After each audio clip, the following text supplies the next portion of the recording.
Bonsoir, merci de nous retrouver. On est en direct dans le studio de Boursorama, de Boursobank. Et oui, studio un petit peu remanié pour l'occasion. On a un petit peu l'impression d'être dans son salon pour cette semaine de l'éducation financière. Vous le savez, c'est un événement qui nous tient à cœur chez Boursorama, chez Boursobank. Et on va vous proposer tout au long de cette semaine des rendez-vous, bien sûr, tous les soirs. Une page spéciale sur le portail d'information Boursorama, différents contenus, une newsletter pour vous aider à améliorer, à parfaire votre culture financière. Et ce soir, justement, on va commencer par le début. Tiens, oui, en parlant des bases de l'épargne, comment débuter, comment commencer à épargner sans se tromper. Et pour en parler avec moi, j'ai le plaisir d'être en compagnie d'Amélie Parizeau, directrice du pôle autonomie et expérience client. Bonsoir Amélie. Bonsoir Laurent. Qu'est-ce que tu penses de notre studio remanié comme ça en salon ? C'est très réussi, moi je trouve ça hyper moderne, très chaleureux, on s'y sent bien. On va peut-être le garder comme ça, je ne sais pas encore. Bien sûr, cette présentation, c'est aussi un moment d'échange pour que vous puissiez poser toutes vos questions en direct. On sera là pour y répondre et puis on va répondre aussi aux questions qui ont été posées au moment de l'inscription pour ce webinaire. On va commencer en se disant peut-être que c'est peut-être un cliché, tiens d'ailleurs, c'est peut-être quelque chose qu'on entend mais qui n'est pas vrai, que les jeunes ne s'intéressent pas tellement, pas assez, pas du tout, je ne sais pas, tu vas pouvoir me le dire, à l'épargne. Toi qui vois ce qui se passe côté Boursobank, est-ce que tu me confirmes ou est-ce que tu dis non, en fait c'est un gros cliché ? Alors moi je trouve que c'est de moins en moins vrai. Les jeunes s'intéressent à l'épargne, mais pas forcément avec les termes épargne, produits financiers. Oui. Ils vont plutôt parler en fait de projets, de liberté, de voyage, mais aussi de boucler leur fin de mois sans stress. Oui. Et donc derrière tout ça, Laurent, il y a une réalité, c'est savoir gérer son argent. Moi, ce qui change vraiment aujourd'hui, je trouve, c'est que dès 18-25 ans, les jeunes ils vont se poser beaucoup de questions sur la façon d'éviter de laisser dormir leur argent. D'accord. Donc ça, quand même, ils en sont très conscients. Ça, ils en sont très conscients, effectivement. Et puis, il y a aussi comment commencer à investir. Oui. Quelles sont un peu les règles. Les basiques, les règles élémentaires, les règles à suivre. Exactement. Et donc voilà, donc ça c'est pour moi ce gros changement. Notre rôle, je pense, ce soir, c'est vraiment quelque part de leur expliquer comment les produits fonctionnent, quel est le couple risque-rendement associé. Ça c'est super c'est important. Très important. Oui. Et ça leur permettra de décider eux-mêmes, en connaissance de cause. Et bien sûr, tous les produits dont on va parler ce soir sont disponibles chez Boursobank. Donc, c'est pas des concepts théoriques, c'est vraiment... c'est du pratique. Voilà, c'est du pratico-pratique et c'est accessible depuis l'appli. Oui, et puis nous, on n'est pas là pour dire aussi, je pense, ce qu'on entend parfois, ça c'est bien, ça c'est pas bien, mais plutôt de présenter en fait les solutions qui sont disponibles. Exactement. Ouais. Quand même une question, on se dit, on commence à peine sa vie active. Voilà, on a décroché son premier emploi, on a son CDI, c'est ce que je souhaite à tous ceux qui nous regardent. On n'a pas encore forcément de gros revenus quand on commence. On a aussi envie de profiter un petit peu, c'est bien normal. On ne pense peut-être pas encore épargne. Moi, j'ai cette question de Julie qui était tombée au moment de l'inscription qui nous dit quel est le meilleur moment, montant, salaire pour commencer à épargner ? Est-ce que c'est tout de suite, là, ou est-ce qu'on peut attendre un petit peu ? Alors moi, je pense déjà, il faut se dire, c'est qu'on n'a pas besoin d'être riche pour commencer à épargner. Premier point. Et on commence petit, mais on commence tôt. Donc ça, c'est le plus important. Donc toi, dès le premier salaire, si je t'écoute. Pour moi, c'est dès le premier salaire. Okay. Et il y a 3 bonnes raisons pour ça. La première, c'est le matelas de sécurité. Donc un téléphone qui casse, une voiture à réparer, un dépôt de garantie pour un appartement. Et si on n'a pas un peu d'épargne de côté, en fait, chaque imprévu devient une source de stress. Oui. Donc ne serait-ce d'avoir que 500 ou 1000 euros de côté, ça peut vraiment faire une différence au quotidien. Si on ne veut pas appeler papa, maman en panique en disant « Exactement, j'ai besoin d'argent ». Voilà. Donc c'est aussi pour sa propre indépendance. Le deuxième point, c'est la liberté de choisir. Quand on a un peu d'épargne, on est moins coincé. On peut aussi refuser un job qui ne nous convient pas. On peut envisager une formation, changer de ville. Donc il y a pas mal de, finalement, l'épargne, c'est aussi, il y a pas mal de possibilités. Donner de la liberté. De la liberté, de la marge de manœuvre. Oui.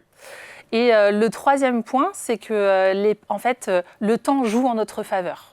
C'est-à-dire que quand on commence tôt, les intérêts composés ils vont travailler pour nous. Donc en fait, sur 10-15 ans, si on explique les intérêts composés peut-être pour ceux qui nous regardent. Oui, c'est ça. En fait, donc quand on épargne, en fait, on a un rendement, un taux d'intérêt défini à l'avance et qui nous permet quelque part de recevoir, d'être rémunéré en fait après avoir donc déposé notre argent sur notre compte. Et donc, et ça, on va le voir quand on va parler effectivement des produits, les différents livrets, les différents produits. Donc, on a des taux garantis ou non qui font donc travailler notre argent et qui nous permettent de bénéficier de ces intérêts.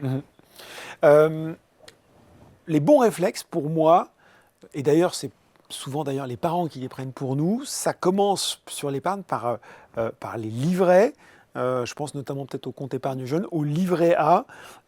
Est-ce que c'est intéressant? Parce qu'on entend pas mal de choses quand on écoute d'une oreille distraite sur le livret A, ça rapporte plus rien, les livrets, bon.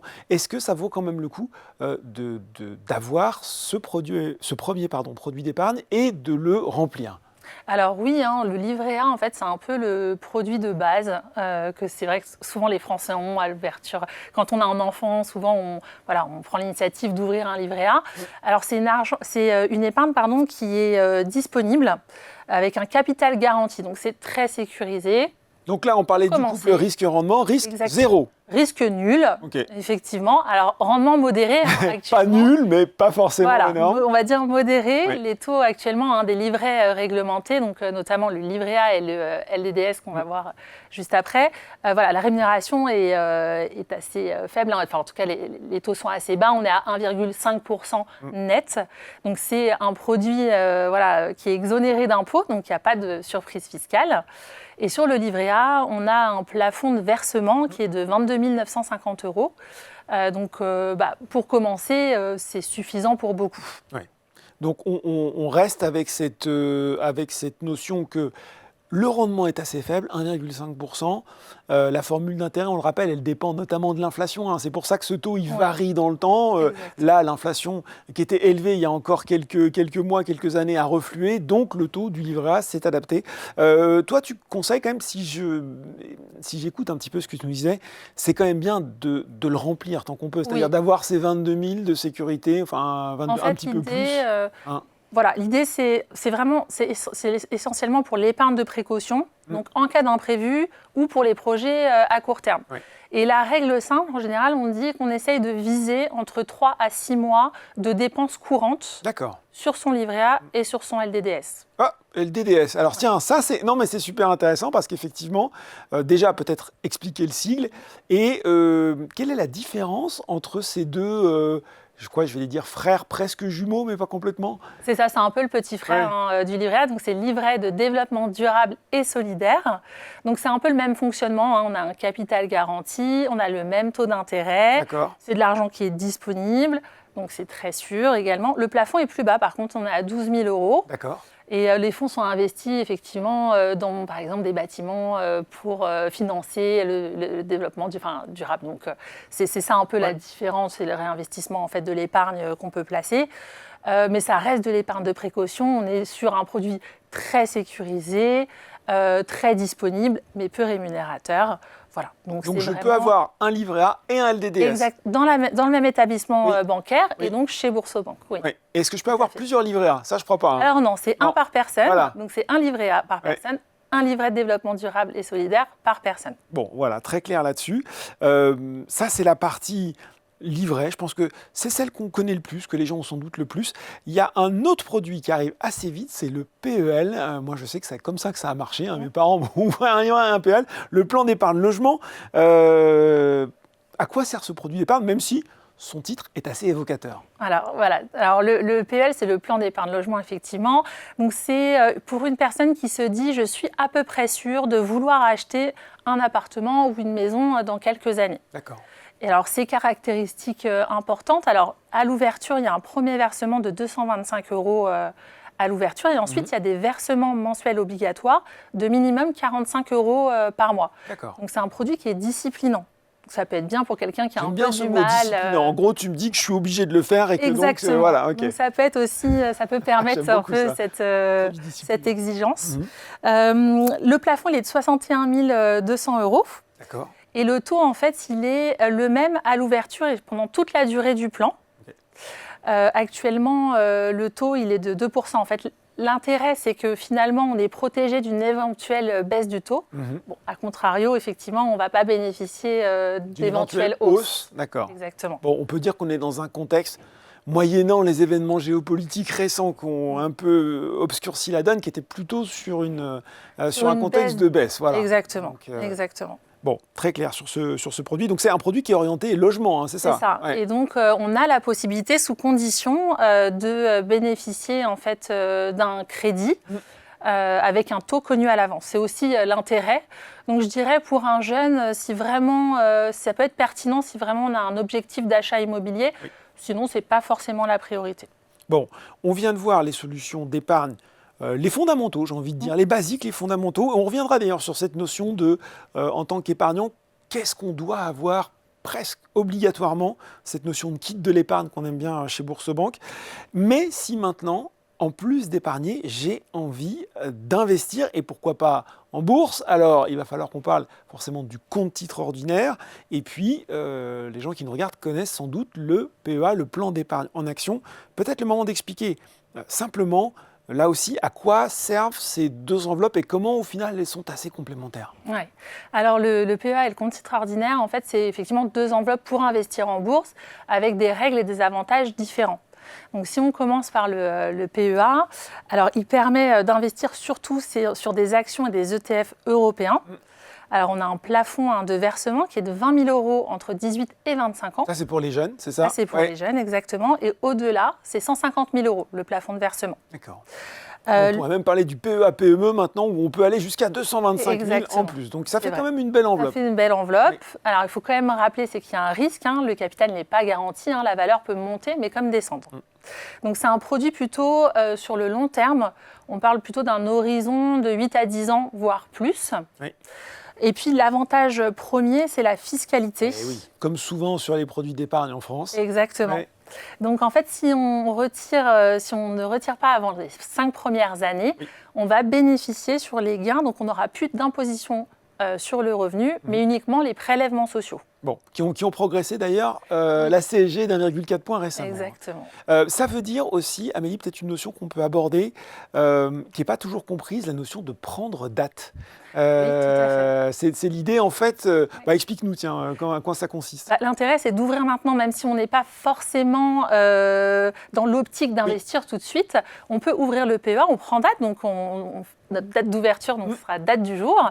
Et donc, ça nous permet de bénéficier au plus tôt, quelque part, des intérêts et de ce cadre fiscal avantageux. Ouais, c'est-à-dire que sur l'assurance vie, c'est pareil. Ma période des 5 ans, elle commence à tourner. Exactement. Peut-être que je n'ai pas beaucoup de moyens aujourd'hui, je mets un petit peu, on y reviendra là aussi sur les notions de ce qu'on peut mettre, mais au bout de 5 ans, finalement, si j'ai un peu plus de moyens ou autre, je peux commencer à investir et j'ai déjà l'avantage fiscal qui joue. Donc ça, c'est top.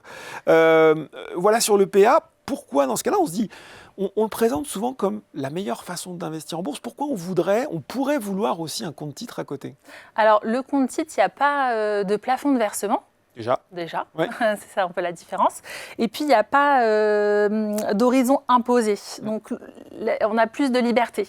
On peut tout à fait investir sur des actions américaines, asiatiques, françaises, des fonds, des obligations. Donc, voilà, il y a une liberté qui est un peu plus grande. Mais effectivement, le cadre fiscal est moins favorable. Par défaut, les gains sont imposés donc, au prélèvement forfaitaire unique, 31,4%, tu l'as dit, c'est un petit peu augmenté. Tu as passé le 1,4 point de CSG supplémentaire. Exactement. Ce qu'on appelle aussi la flat tax. La flat tax, exactement. Ouais. Donc c'est ça un peu la différence, mais ça va être, comme tu l'as dit, en complément du PEA pour des personnes qui voudraient investir en dehors de l'Europe ou sur des fonds diversifiés, enfin voilà, un peu spécifiques. Bon, et si vous avez des questions justement sur l'investissement en PEA en compte titre, bien sûr, vous pouvez les poser. Il y en a quelques-unes qui sont tombées au moment de l'inscription. Anne, une fois les livrets sécurisés, remplis, livret A, développement durable, vers quel produit d'épargne se tourner? On peut dire que finalement, le PEA, c'est un produit d'épargne. Oui, c'est un produit d'épargne long terme. Enfin, d'investissement. Oui, d'investissement. Ouais, là, c'est vraiment de l'investissement. on a Baya qui nous demandait quel support d'épargne en bourse et quels frais considérés pour l'épargne. Alors peut-être qu'on peut parler des frais, parce que c'est vrai qu'on ne l'a pas encore abordé. On a parlé du livret A qui était effectivement avec un rendement net. Quand on ouvre un PEA ou un compte titre, alors là pour le coup on va parler un peu de ce qui se passe chez Boursorama. Qu'est-ce qui se passe chez nous alors ? Alors, à l'ouverture, il n'y a pas de frais. On n'a pas D'accord. non plus des frais de garde. Donc, en fait, vous n'avez pas de frais parce que vous disposez d'actions sur votre compte. Mais on a des frais de courtage, évidemment, voilà, sur le passage d'ordre. Donc, on a 4 tarifications. Alors, pour les débutants, on peut peut-être parler du forfait découverte. Voilà, le forfait, c'est 1,99 € par ordre jusqu'à 500 €. Okay. Et au-delà, on passe à 0,60%. Vous pouvez retrouver de toute façon l'ensemble de nos tarifs sur la brochure tarifaire. Ce qui peut être intéressant pour quelqu'un qui débute, je pense on peut en parler, qui ne sait pas justement sur quel fonds ou quelle action investir. Parce que c'est ça, on ne l'a pas dit, mais c'est ok, ça. Investir en bourse, mais on arrive, il faut donc s'intéresser forcément, les actions, ce sont les actions de sociétés cotées, donc il faut s'intéresser aux entreprises, à leur activité, à savoir si elles sont bien positionnées. Ça peut vite être un petit peu effrayant. Donc je pense que tu as une option à nous proposer pour contourner un peu tout ça. Exactement, quand on démarre, on n'a pas... pour simplifier tout ça, on a mis en place chez Boursorama un plan d'épargne programmé avec la mise en place de versements mensuels à partir de 10 €. Oh, c'est disciplinant ça. C'est disciplinant. Mais c'est un petit budget, donc on n'a pas besoin, je leur dis, d'être riche. Oui. Voilà, on peut vraiment commencer à partir de 10 €. On choisit un fonds, donc il y a 8 fonds au choix. D'accord. Donc c'est Boursorama, donc c'est regroupé en fait de façon géographique ou par secteur. D'accord. Donc on a la santé, le luxe, la technologie. Bah oui. Exactement. Ouais. On a l'Europe, le monde, les US, la France. Voilà, vous avez les 8 fonds. Donc si je te suis bien, j'ouvre mon PEA et je peux tout de suite, chez Bourso, mettre en place ce plan d'épargne programmé. Exactement. Avec 10 €. Avec 10 €, je choisis un fonds. Ouais. Voilà, je peux choisir un fonds. Je peux en choisir plusieurs, mettre 10 € sur plusieurs fonds. Ce qui me permet d'investir sur les plus grandes entreprises au monde. C'est ça aussi l'intérêt. Et nous, en fait, automatiquement, tous les mois, tous les 10 du mois, on va venir investir en fait cet argent dans le fonds du choix. Donc, il y a aussi cette liberté, c'est quelque part, on l'a activé à un moment donné. On l'oublie. Et on l'oublie. Et les versements, et vraiment, la clé, ça va être la régularité des versements. Mais attends Amélie, ça c'est super. Mais tu l'as dit, il faut le dire, on est en bourse. On voit aujourd'hui, en ce moment précisément, justement, les marchés sont chahutés. Il y a pas mal de stress avec les événements qui se passent en Iran. Et une phrase que j'entends très souvent, oui, mais vous comprenez, moi, je ne veux pas investir en bourse parce que j'ai peur de tout perdre. Oui. Et la question qui revient le plus souvent dans les webinaires, c'est pourriez-vous me conseiller un placement sécurisé, liquide et rentable? Donc, déjà, placement liquide, sécurisé et rentable, on oublie. Tous les gens qui vous proposent ça vous mentent, ça n'existe pas. Maintenant, sur la notion du risque et de j'investis en bourse, je vais tout perdre. Qu'est-ce qu'on peut répondre à ça ? Alors, je pense qu'il faut rassurer. Alors, la peur, elle est compréhensible, évidemment. On ne joue pas avec son argent. Il y a peut-être des repères un peu à garder en tête, des idées à garder en tête. La première, c'est qu'on n'investit pas son épargne de sécurité en bourse. Ça, on a ses livrets, on l'a dit, ils sont placés, exactement. On n'y touche pas. Tout l'argent qu'on va donc investir en bourse, c'est de l'argent dont on n'a pas besoin dans les prochaines années. Ça, c'est le premier point. Deuxième point, on vise un horizon long terme. Oui, ça, c'est super important. Ça, c'est super important parce que, comme tu l'as dit, à court terme, les marchés peuvent être très volatiles. Exactement. Donc, il y a de la variation. Alors que sur 10-15 ans, l'histoire nous montre que les marchés peuvent progresser. Même les études confirment que la bourse, sur le long terme, est le placement le plus rentable. Là, pour le coup, tout le monde est d'accord. Exactement. Ouais. Donc, il faut viser le long terme. Ça, c'est important. Ensuite, il faut diversifier. Ce n'est pas chercher forcément la bonne action. Oui. On peut en choisir plusieurs. On peut choisir des ETF. Voilà. L'idée, c'est surtout de ne pas mettre tous ses œufs dans le même panier. Ça, c'est un point important. Et puis, le quatrième point, c'est commencer progressivement, donc faire des petits versements, aussi pour se familiariser avec les fluctuations. La mécanique, savoir un petit peu exactement, et puis comment on se sent aussi avec ces fluctuations. Donc ça, c'est... Et dans les fonds, justement, les fonds que tu citais dans le plan d'épargne, j'investis déjà sur plusieurs actions. C'est bien ça, en fait. Exactement. Ouais. Donc, j'ai déjà cette notion de diversification. Il y a déjà cette notion de diversification. Ce qu'on pourrait dire aussi, peut-être, Amélie, c'est que... moi, ce qui m'interpelle, c'est qu'on dit j'ai peur de tout perdre, mais les marchés peuvent descendre, mais le risque de perdre 100% de son capital si on a suivi toutes ces règles, il est très limité. faible. Voilà, donc il y a du risque, mais ce n'est pas un risque aussi extrême. Alors, sauf à être parfois un boursier expert et d'aller sur des produits très compliqués, mais ce n'est pas de ça dont on parle ce soir. Pas de ça dont donc voilà, je pense qu'il faut un peu se tranquilliser là-dessus. Bon, on a évoqué pas mal de choses là. On a parlé des livrets, du PEL, du PEA. On n'a pas encore parlé d'assurance vie, et pourtant l'assurance vie, ça reste le placement préféré des Français, plus de 2000 milliards d'encours. Alors, est-ce que c'est parce que tu trouves que le nom fait vieillot et tu voulais pas en parler? Est-ce que tu trouves que c'est pas forcément adapté à un public de jeunes actifs? Ou est-ce qu'il faut passer un peu au-delà de ses réserves et regarder un peu plus dans le détail ce produit? Alors, je pense qu'il faut regarder un peu plus dans le détail, que le terme, en fait, assurance vie peut être un peu trompeur.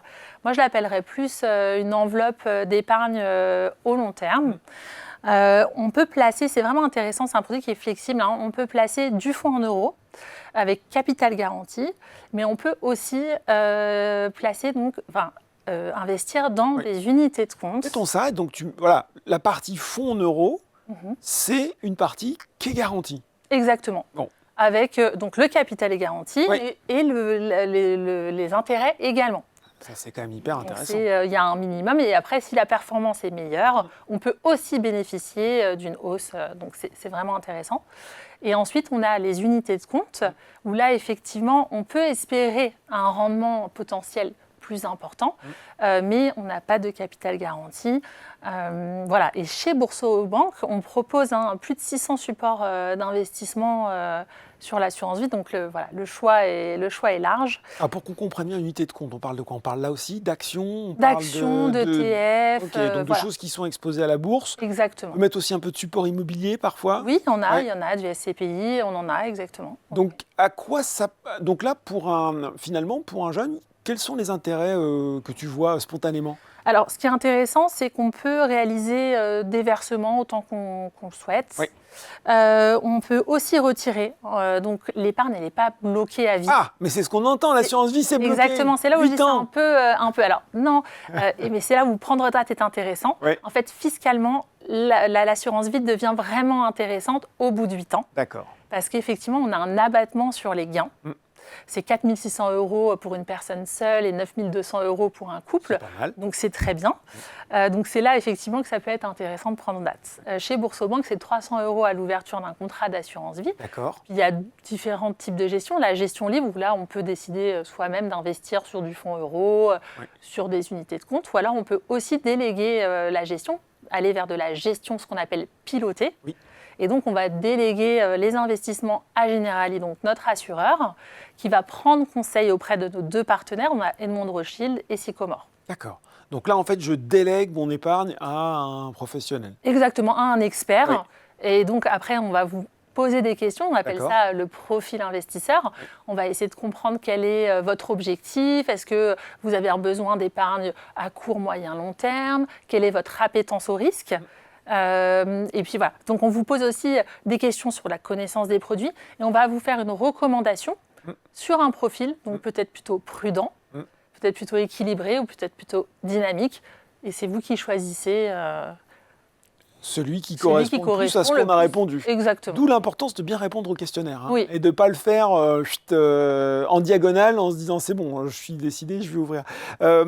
Si je t'écoute, même quand je suis en gestion libre, je peux choisir un profil assez prudent si je mets par exemple beaucoup de fonds en euros et un tout petit peu d'unité de compte. C'est aussi peut-être ce qu'on peut conseiller aux gens qui ont envie de découvrir la gestion libre, de commencer avec une grosse poche fonds euros sécurisés et puis mettre, je ne sais pas, 20% par exemple, en unité de compte. Pour voir un petit peu comment ça fonctionne. Bon, c'est pas mal comme façon de faire. On l'a dit, là, on a parlé de beaucoup de produits. Et on peut s'y perdre. Finalement, on a retenu qu'il y a un livret et tout. On voit qu'il y a l'assurance vie. On n'a pas en plus parlé de tous les produits. On aurait pu parler aussi du plan épargne retraite et autres. Mais je le disais, il y a peut-être cette notion qu'on aime bien chez Bourso, qui est de se dire finalement, quand vous commencez un sport ou autre, très vite vous vous équipez. Vous avez, quand vous faites de la course à pied, les chaussures, voilà. Et quand c'est en épargne et investissement, pas tellement.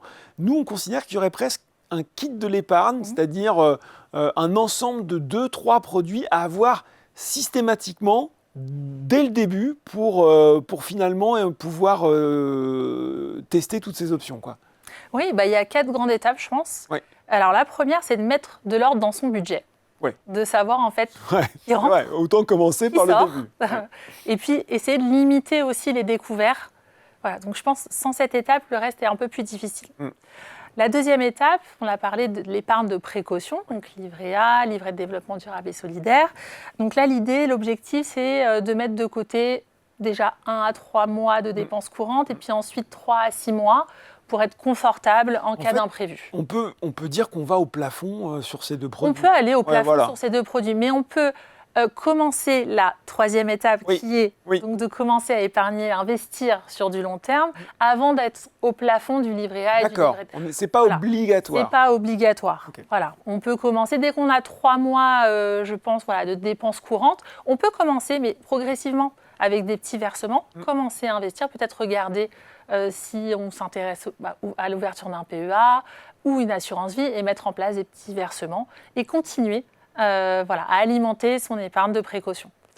Et après, le quatrième, c'est en fonction des projets, en fonction de la situation personnelle, des projets personnels de chacun, on peut éventuellement s'orienter vers un PEL si on a un achat immobilier en vue, ou ça peut être effectivement un plan d'épargne retraite. C'est une solution aussi. Moi, je trouve que le bon combo pour commencer, c'est vraiment effectivement les livrets et puis une assurance vie. Peut-être même pour les gens qui ont un peu peur de la bourse, ils peuvent déjà un peu s'exposer à la bourse finalement via leurs unités de compte et après potentiellement ouvrir un PEA, mais c'est déjà un bon duo, je trouve, pour commencer. Tu sais, le thème de cette semaine de l'éducation financière, parce qu'on est là pour ça toute cette semaine et notamment ce soir, c'est l'argent, osons en parler. C'est intéressant parce que finalement, je pense qu'on parle de pas mal de choses le soir autour d'un verre, quand on sort du boulot avec les potes. Est-ce qu'on parle d'argent? Pas forcément. Et c'est peut-être ça aussi le problème. Alors, pour certains, ça peut être un sujet honteux ou tabou, quoi. Un peu tabou. Je sais pas si d'ailleurs les jeunes entre eux se disent tiens, tu gagnes combien toi à ton job? Je sais pas. Je sais pas. J'ai l'impression que les vieux le font pas. Les jeunes le font. Peut-être un peu plus, peut-être un peu plus. En tout cas, c'est pas une fin en soi. Et quand on parle d'argent, on parle aussi finalement de projet. Je pense que c'est ça qui est important quand on se demande combien on veut mettre de côté. On parle de son futur, de ses études, de ses futurs voyages et de son indépendance. Donc ça, c'est le premier point. Deuxième point, je pense que personne ne naît en connaissant tout ça.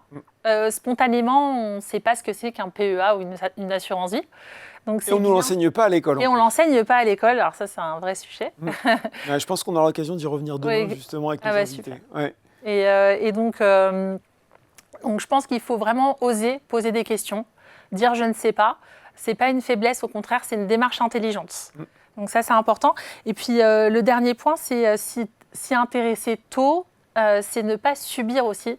On le voit, les personnes qui ne s'intéressent jamais à leurs finances vont parfois subir par des dettes, des mauvais choix. Donc voilà, il faut reprendre le contrôle. C'est ça vraiment le point. J'en profite parce que j'ai une femme avec moi sur ce plateau, dans ce salon. Peut-être aussi un message sur les épargnantes, les investisseuses, parce que, et ça, peut-être que tu as des statistiques chez Bourseau, mais on constate encore trop souvent que les femmes sont de bonnes épargnantes, qu'elles gèrent bien leur budget, mais qu'elles n'investissent pas assez. C'est vrai aussi chez nous? Je pense qu'il y a cette prudence un peu plus, chez les femmes. Effectivement, c'est vrai. Il y a plus d'hommes aujourd'hui qui investissent que de femmes. Donc c'est dommage, je pense qu'il faut oser. On a des produits qui permettent aussi d'y aller progressivement. Donc il faut se faire confiance aussi. Et puis d'y aller progressivement, on prend peu de risques aussi. C'est ça. On fait les choses dans l'ordre. On a vu des montants accessibles. Progressivité, diversification, tout ça permet quand même de se familiariser sans trop de problèmes et sans trop de risques, encore une fois. Pour finir, si tu devais... il faut repartir à chaque webinaire avec du concret, une action à faire. Quelqu'un qui nous écoute, qui a 20 ans, qui part de zéro, allez, avec les 3-4 grandes règles d'Amélie pour commencer. Alors déjà, je lui dirais de vérifier s'il a un livret A, et chez Boursorama s'il est client. Allez. de choisir un montant réaliste, peut-être 20, 30 euros en fonction de ses revenus. Oui, tu veux dire d'épargne? Oui, un montant réaliste d'épargne, pardon, exactement. Et puis de mettre en place tout de suite un virement en fait automatique dès lors qu'il reçoit ses revenus. Donc c'est dès le départ, je reçois mon salaire. Je reçois mon salaire, je mets un virement programmé en place et comme ça c'est vraiment un réflexe, c'est automatique, je ne me pose pas de questions, j'ai cette somme qui est mise de côté chaque mois. Et on peut ajuster évidemment si on a des meilleurs mois, ça c'est aussi possible. Et puis une fois le matelas en fait de sécurité créé, constitué. Se renseigner sur une assurance vie. Moi je dirais carrément en ouvrir une. C'est simple d'ouvrir une assurance vie. Oui, c'est très simple. Ouais. Alors tout est possible, tout est réalisable en ligne, exactement. Donc vous pouvez ouvrir, gérer votre contrat en ligne, vous êtes vraiment autonome sur votre espace client. D'accord. Et tu disais 300 euros, c'est ça pour 300 € pour l'ouverture. Et on peut mettre aussi sur l'assurance vie des versements programmés. Exactement. On peut aussi mettre en place des versements programmés, les modifier. C'est vraiment modulable en fait. C'est aussi l'intérêt, c'est qu'on peut choisir de commencer en gestion libre, puis finalement partir ensuite sur une gestion pilotée. Donc il y a vraiment cette autonomie et puis cette flexibilité qu'on offre à nos clients. On ne prend pas de frais quand on change de profil comme ça. Non. Bon, c'est bien. Et si j'ai bien suivi, je peux même rester, même en assurance vie, en 100% sûr. Si je fais livret plus 100% fonds euros... Complètement. Ouais. Et là, je suis complètement, effectivement, à capital garanti, intérêt, donc... voilà, c'est déjà une première réponse aux gens qui nous regardent et qui voudraient diversifier. On va prendre des questions qui étaient tombées au moment de l'inscription. Caroline nous demandait si j'ai 10 000 € que je souhaite sécuriser et pouvoir débloquer à tout moment. Vous me conseillez quel placement? Donc on retrouve vraiment, c'est moi qui ai sélectionné cette question parce qu'on retrouve les interrogations de beaucoup de nos clients. À la fois, je veux quelque chose qui va me rapporter, mais qui reste toujours ultra liquide et ultra sûr. Je pense qu'à Caroline, on peut lui dire de compléter son livret A, 10 000 €, on n'est pas au plafond, donc elle peut tout à fait placer cet argent sur un livret A. Est-ce qu'on peut lui dire aussi peut-être, alors pas dans une optique, peut-être qu'il faudrait lui dire aussi de prendre un petit peu de risque avec cette somme sur une fraction et peut-être aussi lui dire de ne pas tout investir d'un coup si elle a envie de se lancer, puisque c'est ça aussi, on voit que notamment pour les gens qui commencent à investir, l'avantage de l'investissement progressif, c'est finalement de pouvoir ce qu'on appelle lisser les points d'entrée et donc, puisqu'on a parlé de la volatilité des marchés, de finalement pas s'exposer qu'une très grosse somme, quoi. Non, c'est sûr. Et puis en fait, je pense qu'il ne faut pas non plus avoir peur parce que souvent, en fait, il ne faut pas réagir dans l'émotion. Oui. Quand il y a des baisses, il y a de la volatilité, les cours baissent, on voit son épargne et donc son investissement. Et aujourd'hui, c'est très facile d'agir. Donc c'est ça. Donc il faut... presque un peu... voilà. C'est presque un peu tentant, voilà. Donc je pense que et finalement, en fait, quand il y a une baisse aussi des cours, ça permet d'acheter au plus bas. Donc ça permet aussi de lisser dans le temps. Donc c'est une bonne idée aussi d'investir. En tout cas, si on voulait vraiment répondre à Caroline, 10 000 € sécurisés, pouvoir débloquer à tout moment, alors effectivement, il n'y a pas beaucoup d'options. C'est livret et peut-être assurance vie en fonds euros avec la capacité de débloquer, mais moins intéressant fiscalement si elle n'a pas les 8 ans. Si elle n'a pas les 8 ans, exactement. Donc, vous voyez, Caroline, c'est assez limité au final. Pamela nous demande, alors moi je l'aime bien aussi cette question, quels sont les supports les plus rentables? Peut-être c'est le moment de revenir à la fois sur le couple risque-rendement et les rendements qui sont trop beaux. Alors oui, je pense qu'il faut faire très vigilant. Si on vous promet un rendement très sûr, mais à 10-15%, j'achète. Garanti, ça n'existe pas. Ouais. Voilà, donc ça c'est vraiment important. On l'a vu, peut-être le duo qui est intéressant, donc on a le livret A, très sécure, capital garanti, épargne disponible, rémunération modérée. 1,5%. 1,5%. Modéré, t'es gentil. Basse. Allez, disons-le, faible. Disons-le. Voilà. Et on a vraiment à l'opposé le Bitcoin. Oui. effectivement, alors là, bon, le capital n'est pas garanti. Hein. On a des fluctuations qui peuvent être très fortes. Donc à la hausse, hein, on peut avoir aussi une rentabilité qui est très élevée, mais aussi à la baisse. Donc on peut aussi tout perdre. Ce qui s'est passé depuis le début de l'année, on était plus de 100 000 $ sur le Bitcoin. On est maintenant autour de 65-70 000 $. On voit que ça a beaucoup chuté. Donc en fait, c'est ça. C'est que si on espère une rentabilité très importante, il faut accepter aussi qu'il y ait du risque. Ouais. Donc voilà, donc les supports les plus rentables, on en a parlé, c'est la bourse, c'est potentiellement les crypto-actifs, mais vous associez toujours à ce niveau de rentabilité un fort niveau de risque. Et donc ça, il faut savoir que les deux fonctionnent toujours de pair. Exactement. Et on le répète à chaque fois sur nos webinaires, mais on le répétera autant de fois que nécessaire. Forcément, si on vous propose un produit sûr, liquide et rentable, et très rentable, c'est une arnaque. Exactement. C'est une arnaque. C'est une arnaque, cherchez pas plus loin. Ali, quelle est la répartition idéale en pourcentage entre épargne de précaution disponible immédiatement et investissement à long terme pour un débutant? C'est pas mal ça. Ouais, alors ça va dépendre peut-être de son appétence au risque. On en parlait tout à l'heure. Quelqu'un qui est très prudent, on pourrait lui dire d'être autour des 70-80% sur du capital garanti, donc par exemple du fonds en euros sur l'assurance vie, et plutôt du 20% aller sur des unités de compte. Et après ça peut varier. Pour quelqu'un qui veut un rendement un peu dynamique, on peut faire du 50-50. Ouais. C'est aussi... Après, chacun a une situation particulière. Exactement. C'est l'appétence au risque. C'est l'appétence au risque qui va vraiment aussi déterminer ce pourcentage. Oui. Jean, quelle est la différence entre une assurance vie et une assurance décès? Et cette question, elle revient aussi très souvent. Oui, c'est l'assurance vie, en fait, c'est vrai que c'est un peu trompeur. Alors, on l'a vu, l'assurance vie, c'est un produit d'épargne. Produit d'épargne, d'investissement, en fait. Voilà. Alors que l'assurance décès, c'est une réelle assurance. C'est un peu comme une assurance auto. Vous êtes donc assuré de votre vivant. Donc, vous avez une cotisation que vous allez régler. Et au moment de votre décès, vos bénéficiaires vont recevoir une certaine somme. Oui. Voilà.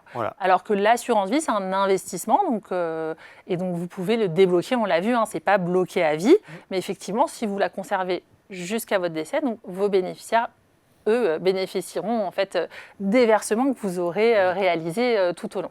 Mais c'est bien ce que tu as dit, l'assurance décès est une assurance, alors que l'assurance vie est un produit d'épargne. C'est un produit d'épargne, c'est vraiment... Une fois qu'on sait ce distinguo, je pense que le reste vient tout seul. Anne-Lise nous avait posé la question, peut-on avoir plusieurs comptes épargne? Alors, c'est peut-être le moment de dire ce qu'on peut avoir en plusieurs fois et ce qu'on ne peut pas avoir en plusieurs fois. Alors, on l'a dit, on peut avoir plusieurs produits d'épargne, mais pas les mêmes. Voilà. Donc, le livret A, c'est un par personne.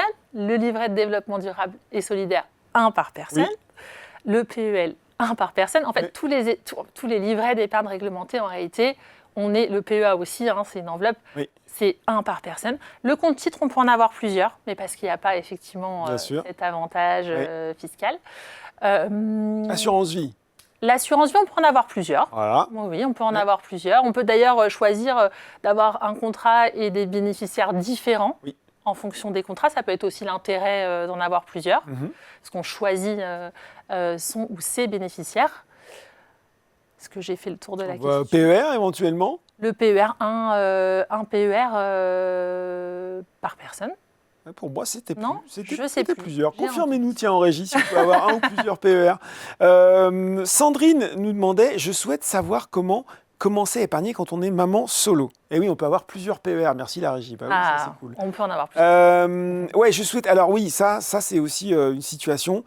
J'imagine effectivement avec des enfants et autres. Ça nous remet en fait finalement la question de l'accessibilité et de pouvoir épargner, de commencer à épargner des petits montants finalement. Oui, je pense que c'est ça vraiment ce qui est important. Alors quand on est maman solo, évidemment, il faut avoir de l'épargne de précaution pour les imprévus parce qu'on est seul. Donc, mais je pense qu'on peut commencer quand même à partir du moment où on a 3-4 mois de dépenses. 10 € sur le plan d'épargne, c'est ça? Et oui, c'est ça. Donc c'est des petits montants. Et je pense que c'est bien aussi de mettre le pied à l'étrier quelque part, de commencer, d'ouvrir un PEA et puis de faire des versements, même de 10 € par mois. C'est bien. Et puis en plus, c'est prendre une bonne habitude. Exactement. Et puis je pense même que ça fait... Se donner confiance aussi. Exactement, se donner confiance. Je t'ai gardé une question pour la fin, je l'aime beaucoup. C'est une question de Doris. Est-ce vraiment intéressant aujourd'hui de confier mon argent à une banque au vu de ce que cela rapporte? Alors, si vous avez bien suivi, vous voyez que tout dépend de ce qu'on appelle confier son argent à une banque. Mais je te laisse répondre sur cette question. Bah, en fait, ce que je pense que c'est Doris, c'est ça? Oui, c'est ça. Il fait référence aussi aux taux. On parlait qu'ils sont relativement bas. Alors les taux, ils sont, tu l'as dit au début, en fait, c'est vraiment lié à l'inflation. Donc c'est vrai que sur des taux à 1,5, on va pas faire fortune. Ça, c'est sûr, mais en même temps, c'est pas fait pour ça. Donc si on veut espérer un rendement supérieur, il faut effectivement investir. Et donc là, on est plutôt sur la bourse. Voilà. Donc en fait, effectivement, ça rapporte peu. On en revient toujours au risque-rendement. Si vous prenez peu de risques, et vous verrez, y compris chez Boursorama, vous avez un certain nombre de solutions d'investissement qui procurent un rendement plus élevé, qui n'est pas garanti en capital, avec un risque de perte en capital, parce qu'on y ajoute la notion de risque. Voilà, on a fait le tour. Est-ce que tu veux un petit mot de conclusion, peut-être, avant de se quitter? En tout cas, pas hésiter à aller consulter.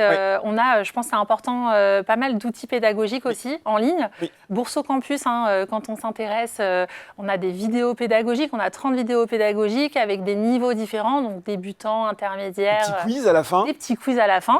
Donc si on a des questions, s'il reste des choses un peu en suspens, il ne faut pas hésiter à aller consulter ces outils. Ah oui, et Bourso Campus que vous pouvez retrouver sur le portail d'information Boursorama, à la fois dans la rubrique bourse, mais également dans la rubrique pédagogie. Et comme Amélie a très bien dit, vous allez voir, c'est très bien fait. Il y a des vidéos, il y a différents niveaux et il y a des quiz qui vous permettent de vous améliorer et de revoir finalement un petit peu toutes les notions qu'on a abordées ce soir.